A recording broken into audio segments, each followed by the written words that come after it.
ஒசூர்ல வர இருந்த AMCA project ஆந்திராவுக்கு போயிடுச்சு. 15,000 கோடி ரூபாய் ப்ராஜெக்ட். 7,500 தமிழக இளைஞர்களுக்கு வேலை வாய்ப்பும் போயிடுச்சு. 29,000 கோடி மதிப்புள்ள மேசகான் டேக் ஷிப்பிங் கம்பெனி அதுவும் ஆந்திராவுக்கு போயிடுச்சு. 25,000 கோடி மதிப்புள்ள ப்ராஜெக்ட் அது. முந்தைய திமுக அரசுல தொழில்துறை அமைச்சராக இருந்த டிஆர்பி ராஜா 3 வருஷம் கிரவுண்ட் ஒர்க் பண்ணி சில பல முயற்சிகளுக்கு அப்புறம் கஷ்டப்பட்டு கொண்டு வந்த ப்ராஜெக்ட் அது.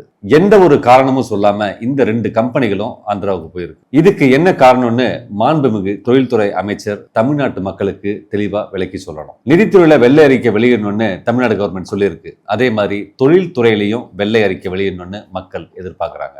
எல்என்டி கம்பெனி எக்ஸ்டென்ஷனுக்காக வந்ததை தொழில்துறையில முதலீடு பண்ண வந்ததா சொன்ன மாதிரி மாத்தி சொல்லாம உண்மையை தெளிவுபடுத்தணும். விவசாயமும் தொழில்துறையும் தான் தமிழ்நாட்டோட முதுகெலும்பு. அதை முறிச்சிடாதீங்க.